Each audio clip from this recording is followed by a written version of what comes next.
তোর ভাই তো কোনো কাজ বাজ করে না, তাহলে 5 বিঘা সম্পত্তির মালিক কিভাবে হয় তোর ভাই? এক দাগে 5 বিঘা সম্পত্তির মালিক। আমার ভাই 5 বিঘা সম্পত্তির মালিক হয়েছে, বাজারে 5টা দোকানও কিনছে। কি? আমি তো জানি আমার ভাই 2টা দোকান নিছে, বাকি 3টার কথা তো আমি জানি না। তাহলে কি আমার ভাই আমার সঙ্গে কোনো 2 নাম্বারই করতেছে? আমি তো ভেবেছিলাম আমার একজন ফেরেশতা সমতুল্য ভাই আছে, আমার একজন পিতা সমতুল্য ভাই আছে, সে আর যাই করুক কখনো আমার সাথে গাদ্দারি করবে না, 2 নাম্বারই করবে না।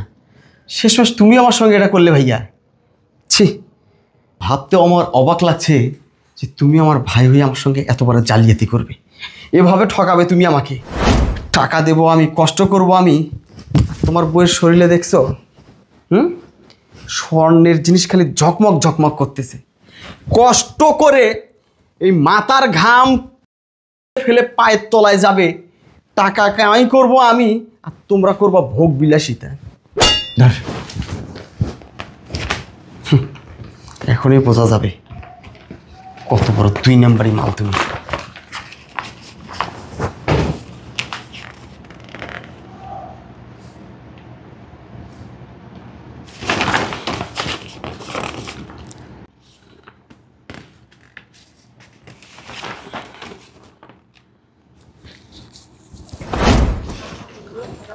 হ্যাঁ হ্যাঁ হ্যাঁ, ঠিক আছে, কোনো সমস্যা নেই, ঠিক আছে।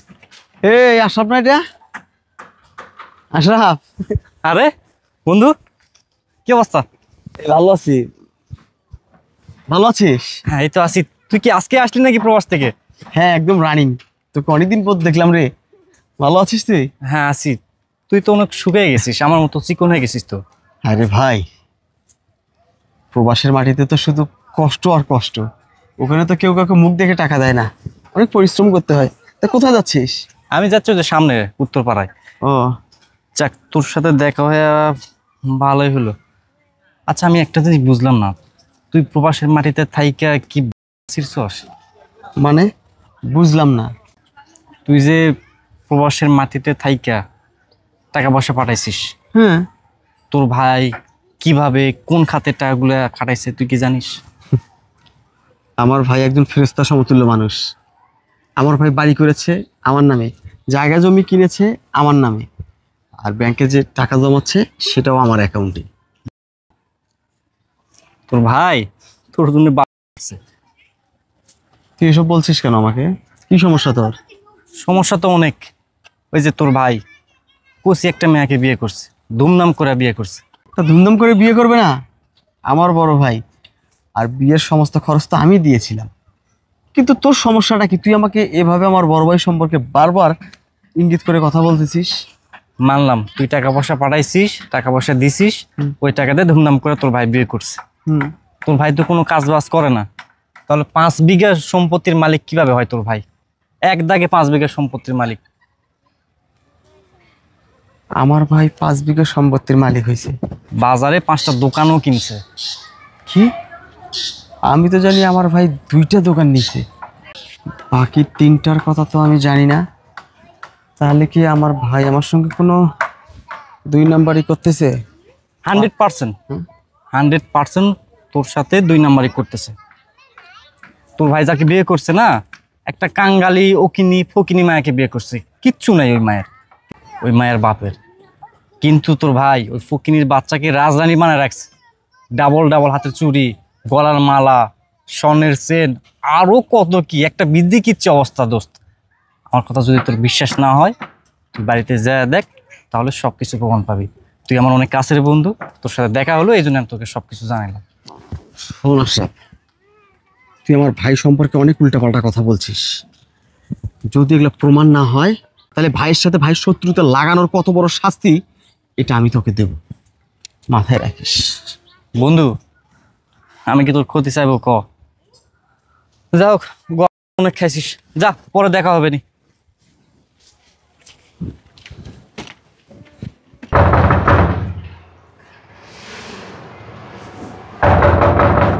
কে আসলো? আইতেছি। আরে রিপন ভাই, আমার কেমন আছিস তুই? এটা ছাড়ো। আমার কাছে দে, আমি আরে ছাড়ো না। আমি যদি ওই প্রবাস থেকে বাংলাদেশ পর্যন্ত আনতে পারি আর রুমে আসার পরে আমি আমার ঘরে নিতে পারবো না? আরে ভাই এমন করে কথা বলতেছিস কেন? গায়ে হাত দিও না। কি হয়েছে ভাই তোর? কি হবে? কি হবে আমার? আমার মতো যারা প্রবাসী প্রত্যেকজনের কপালে যেটা হয় আমার কপালেও সেটা হয়েছে। কেন ভাই কি হয়েছে তোর? কি ওখানে কোনো সমস্যা হয়েছে? কেস টেস হয়েছে নাকি তোর নামে? তুমি এমন একটা ভাব করতেছো মনে হয় ভাজা মাছটা উল্টে খেতে জানো না। আরে আমি তো ভেবেছিলাম 8-10 জন প্রবাসীর মতো আমি না, আমার কপাল না। আমি তো ভেবেছিলাম আমার একজন ফ্রেস্তা সমতুল্য ভাই আছে, আমার একজন পিতা সমতুল্য ভাই আছে। সে আর যাই করুক কখনো আমার সাথে গাদ্দারি করবে না, 2 নাম্বারই করবে না। শেষমেশ তুমি আমার সঙ্গে এটা করলে ভাইয়া। ছি, ভাবতে আমার অবাক লাগছে যে তুমি আমার ভাই হয়ে আমার সঙ্গে এত বড় জালিয়াতি করবে, এভাবে ঠকাবে তুমি আমাকে। আমি দিনের পর দিন কষ্ট করে রক্ত পানি করে তোমাকে ইনকাম করে দিছি। কি ব্যাপার? কার সাথে কথা বলছো? কে এটা? অথই ওই আমার ছোট ভাই রিপন, বিদেশ থেকে যেজন, সেই ভাই আমার আজকে হঠাৎ করে চলে আসছে। আর আসার পর থেকে না কি যেন আবল তাবল সব বলতেছে, আমি বুঝতেছি না ভাই। তোর কথার আমি আগা মাথা কিছুই বুঝতেছি না। শোন, এই যে এইটা তোর ভাবি, নাম হচ্ছে অথই। তুই ফ্রেশ হ, অনেক সুন্দর করে রাজহাঁসের মাংস রান্না করছে। আর রাখো তোমার রাজহাঁস। আমার বাড়িতে আমি রাজহাঁস খাবো না কুত্তার মাংস খাবো সেটা আমার ব্যাপার। তোমরা এই বাড়ি খালি করো, এই বাড়িতে তোমাদের আর থাকতে হবে না। মানে সব কি বলছে তোমার ভাই? রিপন ভাই, গায়ে হাত দিবা না। গায়ে হাত দিয়ে কথা বলো কেন? হ্যাঁ, গায়ে হাত দিয়ে কেন কথা বলতেছো? আমি বলতেছি তো আমার বাড়িতে আমি থাকবো, কি খাবো না খাবো আমি বুঝবো। বের হও তোমরা দুজন। এটা কি হলো? এই, তোমার সাহস তো কম না? তুমি তোমার বড় ভাইয়ের গায়ে হাত তোলো? তুমি চুপ থাকো। আমি কোনো ফালতু মহিলার সঙ্গে কথা বলতে চাই না। রিপন ভাই আমার, তুই আমাকে মারছিস ঠিক আছে, একটু খুলে বলবি আমার দোষটা কি, আমার অন্যায়টা কি, আমার অপরাধটা কি? একটু খুলে বলবি ভাই। কয়টা অপরাধের কথা বলবো তোমাকে? আরে কয়টা অপরাধের কথা বলবো? কি করছি আমি ভাই? লেঙ্গা বাজারের দোকান কিনেছো 5টা, হ্যাঁ কিনছি। কিন্তু আমাকে হিসাব দিছো কয়টা? 2টা। হ্যাঁ, কই বাকি 3টা দোকানের হিসাব তো আমাকে দেওনি। আর কেন দেওনি? কারণ ওই বাকি 3টা তুমি তোমার নামে করেছো। আমি তোমাকে জমি কিনতে দিয়েছিলাম 5 বিঘা, আমার নামে কয় বিঘা দিছো? বল তুই, আমি শুনি। আমার নামে জমি কয় বিঘা দিছো? আমার তো মনে হয় সে 5 বিঘা জমি তুমি তোমার নামে করেছো। টাকা দেবো আমি, কষ্ট করব আমি, তোমার বইয়ের শরীরে দেখছো স্বর্ণের জিনিস খালি ঝকমক ঝকমক করতেছে। কষ্ট করে এই মাথার ঘাম পাশা দিয়ে ফেলে পায়ের তলায় যাবে, টাকা কামাই করব আমি আর তোমরা করবা ভোগ বিলাসিতা। টাকা দেবো আমি, দোকান কিনবা তুমি তোমার নামে, টাকা দিব আমি, জায়গা জমি কিনবা তুমি তোমার নামে। পাগল মনে হয় তোমাকে আমার?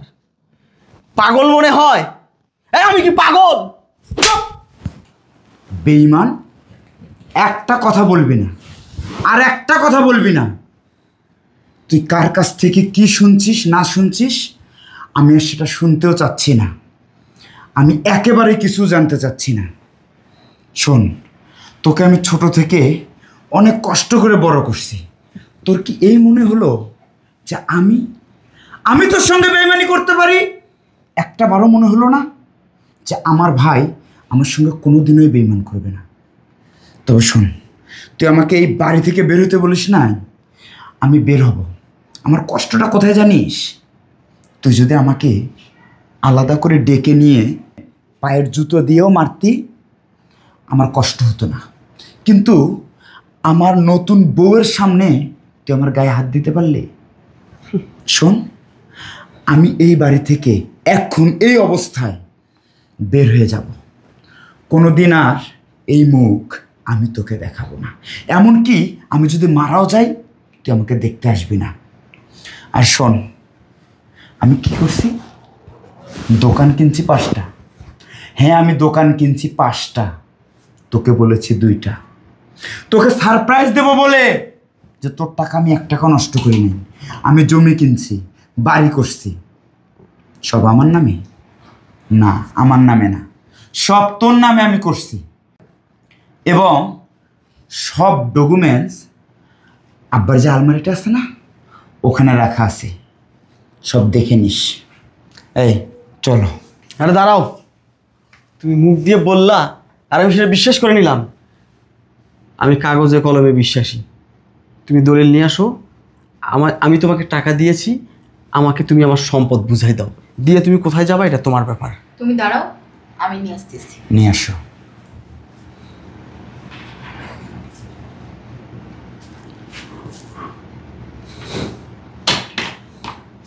নিয়ে সব কিছু তোর নামে আছে কিনা দেখে নে। ধর। এখনই বোঝা যাবে কত বড় 2 নাম্বারই মাল তুমি।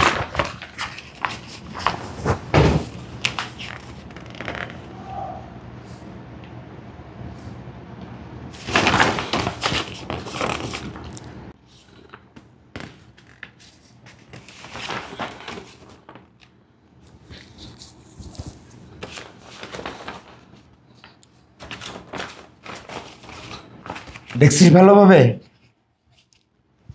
পাইছিস তো সম্পত্তি, পাইছিস তোর দোকান, ঠিক আছে। দাঁড়াও ভাইয়া, না দাঁড়াও ভাই, আমার কথাটা শোনো। না, তুমি দাঁড়াও ভাইয়া, সব কিছু তো আমার নামে উইল করা আছে।